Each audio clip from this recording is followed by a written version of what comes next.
on now? Is it on? Is it on? So the goat essentially, Wait, metaphorically marries a primary school girl. Sorry, did I not record? I didn't record the other bits of this. I'm telling Emma about Puck Fair, which is basically so inherently linked with my childhood. It feels like it's in my DNA because we went to this every single year. This is called the oldest fair in Ireland. Okay. So the thing is that a wild goat becomes king of Killorglin. He becomes the Puck for 3 days between today, the 10th of August, and the 12th of August. And there is a procession, there's a parade, and there is a queen of the Puck, and that is a primary school girl. Welcome to my childhood. How are you doing? So you understand why I need therapy? So the young girl gets married to a goat. A wild goat. Wild. Oh, he's mad. A wild goat. Wild goat. Wild. So there is a person who for years, it's his job to go out and catch the wild goat. And there used to always be a picture on the front of the Kerry man. It could make it all the way to the Irish Independent there now. Of him catching the goat. And the goat being like a billy goat's gruff going, who's walking over my bridge? I want to kill you. With the wild eyes. And he was then put up on this big wooden structure. Like stage. A David Blaine thing, is it? Yeah. In a box? Essentially. And it was about David Blaine and Billy Goats. Okay, it's about 3 stories high. And that's where he lived for 3 days. But they've decided this year, rather than put a goat up 3 stories by himself and terrify the life out of him for 3 days, we'll just leave him on the ground, will we? But, I mean, okay, much better for the goat, but much better for his child bride. So when they are united, he's really pissed off. He's been up on a fucking shagging pedestal for 3 days. Where all men are put by their mothers. Oh, the child bride of the fucking David Blaine goat.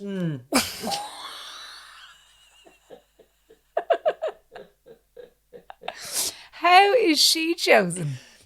She is chosen from, to be fair. You never married him? No, and I never wanted to. I was never, it was so, as someone who never, as a child even wanted to get married, I was able to go, I don't want to marry a goat either. Do you know? Is he? And then, what happens? More. Because there's more. So this is a fun fair. Like there's mad stuff going on. There's fun fairs. There was always dancing. It's really busy there, right? Like during bumper cars and stuff. Bumper cars. It's in the fair field. There's bumpers, waltzers, all that stuff going on. Right. So, heaven. Then in the main road in Killorglin, there'd be all the stalls. So there'd be a market going on the last day, or on the 13th, there's a mart itself. And then there's the madness of it because the pubs are mad. There used to be dances on in the manor all the time, which were brilliant. And they go until the really wee hours of the morning. So you got to imagine, people are falling out of Falvies, drunk at 3 o'clock in the day, the middle of the road. And there's a goat. Like, people often try to climb up to go say hi to the goat. But so what happens after, like, so David Blaine goat is married to the child. Do they then parade around? She got a sash or something? Yeah, and a crown. And a crown? Yeah, she had a crown. She definitely had a crown. If I'm misremembering people of Killorglin, I apologise because the last time I went was pre-COVID. It was my first time going to a drinking puck fair. Okay, yeah. I can see there's an element of excitement around it for you, so it's obviously bringing back good memories. There's a bit of madness. I always got a Casio watch, and it was a Fasio because it would work for like 5 minutes, and then you'd be done. You'd always get that. And what did you have that for? To time how long it would take for the goat to fucking head with the child that he just married? And fucking start eating her hair. Well, it's not happening this year. The goat is not going up. Okay.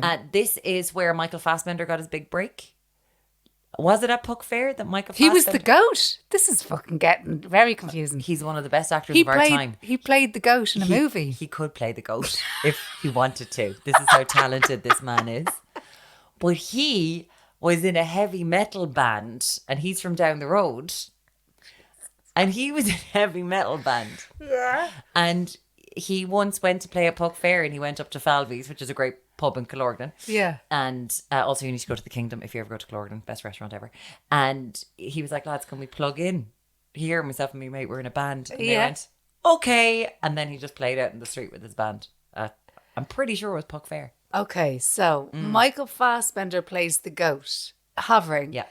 Saoirse Ronan, like, I know she's in her 30s now, but could she play the child bride? You wouldn't want an actual child playing that role. It sounds quite... No, I feel like Saoirse sadistic. Ronan could definitely Saved by the Bell it. She could be a 50-year-old. I think so. She's so fresh. Yeah. And they're only married for the year until next year, and then it's a new child bride. New child bride, new goat. Oh my God, imagine being last year's child bride. Old news.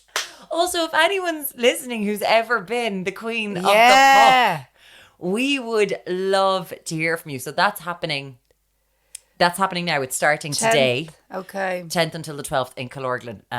I can be your board Fáilte ad if you want, because I'm not going this weekend. I'm going next weekend. I wonder though, is it the kind of event where there's rows of Tralee scouts? Like, is that a feeder for Rose of Tralee? They get all the past brides of the David Blaine, Michael Fassbender goat, and is that where the Rose of Tralees come from? It's not where the Rose of Tralees come from. Oh. But speaking of, I don't know if anyone's been to the Rose Park in Tralee, because obviously Rose of Tralee is just around the corner. Yeah. Look at me nodding along. It's just around the corner, and this year, Okay. lovely Dahi, is joined by Catherine Thomas. Do you know what I think happened there? Go on. I think people saw the video of Catherine at the Gossies and they said, we're having that. We need that bit of madness. Yes. I think she's going to be... The two of them together. I think this could be good. Oh, it will be good. The Eurovision ain't happening. Forget about the Eurovision. Yeah. It's not hitting yet. I don't know how we're going to figure out. We will. But in the meantime, while we're waiting for that... We need to have conflict in the country again. Yeah. You know? Hang on, though. Dahi and Catherine together. It's going to be great. Here's something just to run by it. So obviously the Rose Tree is going to be a bit different this year. It's the first time we've ever had two presenters. Yeah. That's going Top tier Irish personalities. Yep. Yeah. Why not? Because they got rid of the poetry, didn't they? They're not letting young ones read crap poems anymore at Rose of Tralee. Well done. Yeah. Good Which choice. is good. But obviously we've got a little bit of time. Why not get David Blaine go to perform as the interval act and test him out for the Eurovision? You see how it's all coming together. People have been saying we need to go back to the Irish stuff, the traditional music, the singy-songy, what we're known for around the world. What is more Irish than a fucking goat named David Blaine singing Shannon songs? And if it gets the seal of approval from Dahi, he's good to go to the Eurovision. I don't know if we can we have... A goat represent us? We had a turkey. We can have a goat. But can we call him David Blaine? Wouldn't he have to be Angus McConaughey? No, we'll call him Mickey Fassbender. We'll call him Little Mickey Fassbender. Okay. Yeah. We'll test him out on the Rose Tree. He'll be the interval act. Gotcha. And we'll see how it goes down. I mean, spoiler alert, I think it's going to be pretty fucking good. And then after that, he'll be a media darling then. Mickey Fassbender, the goat. I'm sorry. His child bride on his fucking hoof. Hold on now. I'm putting in the request for Ireland AM right now, by the way, because this is coming from. So it's been around. They can trace it back to 1613. Okay. Do you want to see what it looked like in 1900? It's basically Groundhog Day. I'll pitch the bit for Ireland AM. I want Derek down with fucking Mickey Fassbender, and I want Mickey Fassbender to fucking tart on him.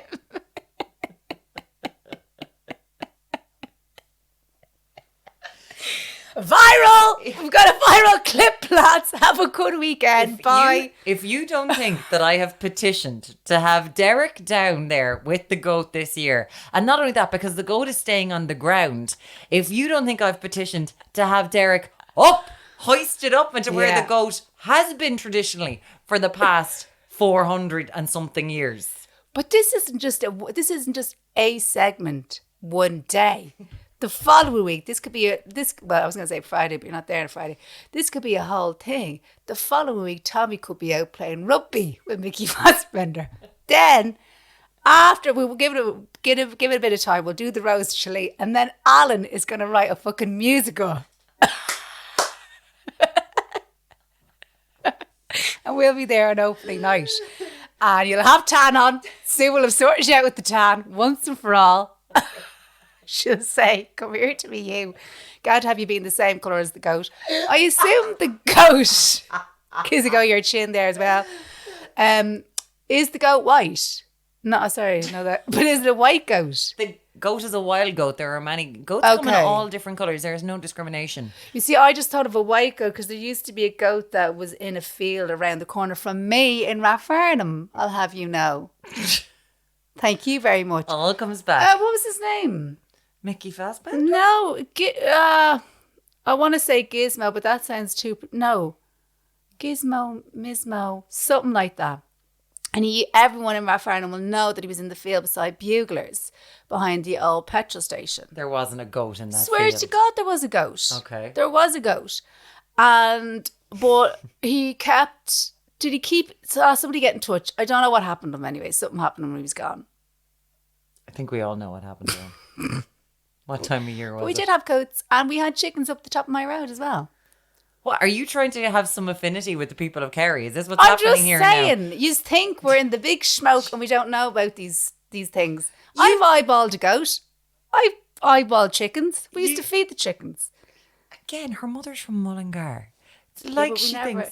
No, but she lived in the town. No, okay, so it's just very different. I don't know any farm people. Also, when you get called to the Rose of Tralee... Yes. To do like a gig or whatever it is down yes. there, you have to go to the Rose Park, like the park in Tralee, okay. Right? Because there is a part of it, the Rose Walk is what it's called. Well, I'm only going if there's a Tesco Express beside it, because they'll get me dinner and then I can go into the Rose Park and eat it. You know me with the parks. There is no guarantee of Lily Allen being there, but Mary Kennedy. Mary Kennedy's from Rathfarnham. Yeah, but she's a judge at the Rose of Tralee. Okay, yeah. Well, obviously, yeah, we'd get on great. Okay. Mary isn't doing it this year. I think it's doing it Kerry. Why do I know so much about the Rose of Tralee? I don't know. Anyway. Oh, I could totally see you being involved in that. They've gotten rid of the age limit. They've gotten rid of the... Sorry, what? Oh, I'm wrong. There is an eligibility criteria. Yeah. For 2023. What is it? You have to be between 18 and 30. Oh, fuck off. 30. I wonder if there's one for the escorts. Oh, yeah. The lads have to be 21 and their top age is 32. What's that about? Oh, my God. So the girls can be 18, but the lads have to be 21. What's that about? And they're allowed to be 32. Yeah. Well, because 2 years is a lovely age gap. Fuck off. And I can't go on and break dance with a fucking goat. Fuck off. Fuck off.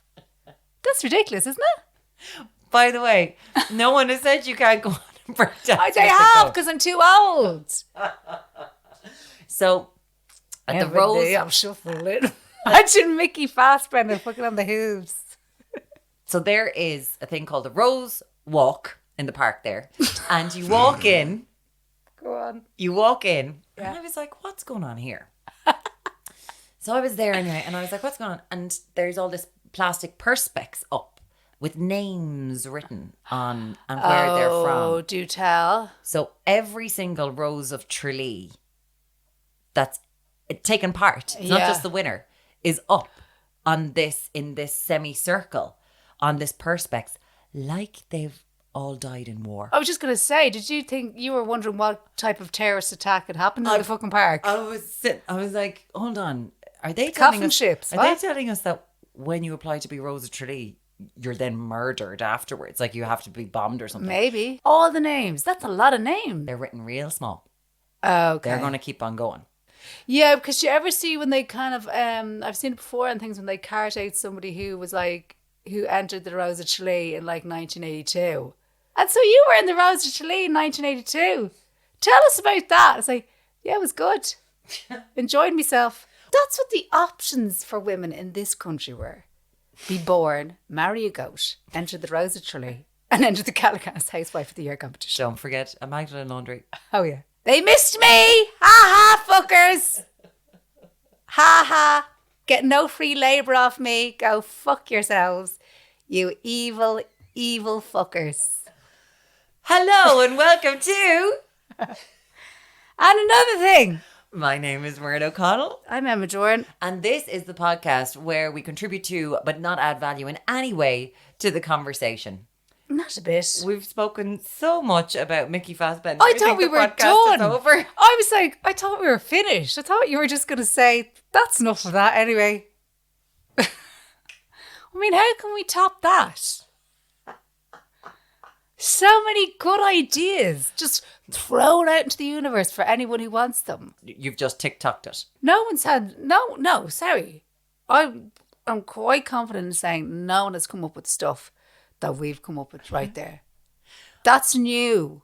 We were meant to talk about the fact that women will spend almost 6 months of their working life deciding what to wear. So on average, a woman spends almost 17 minutes a day rifling through their wardrobe. I felt that was quite low. Well, in your line of work, it's not as, I mean, I'm not on the telly every day. No. I don't know how you'd be picking the goodness. When your mother is your biggest troll going, stop wearing like black. And then I suppose as well on telly, you've got to be more conscious of your hole when you're sitting down and stuff as well. Oh, yeah. Yeah. Absolutely. So it's different. It's a different kind of dressing oneself. There's a sit down test. And then I do a lot of things by committee. Okay. So choosing of the shoes. Yes. And dress length. Or, you know, are things too revealing? Do I look too big in it? What's going on? I think the whole thing about dressing yourself as a woman is it's just much more complicated, isn't it? Yeah. Because our bodies are not straight up and straight down. And they're not even the same size or shape consistently throughout a given week. On a Monday, you can wear one pair of jeans, but by a Thursday, you might have to wear a completely different pair of jeans. Yeah. And you won't fit into the Monday's pair of jeans anymore. I find it, like, if I say have stuff on where I'm getting up early and whatever, I try to pick out my clothes beforehand. But even still, and these are my own clothes, I like to try them on before I commit to that's what I'm going to wear for that thing. Because I just want to check in again to see how they look on me. Yeah. 100%. So I don't think that figure is anything I think that's just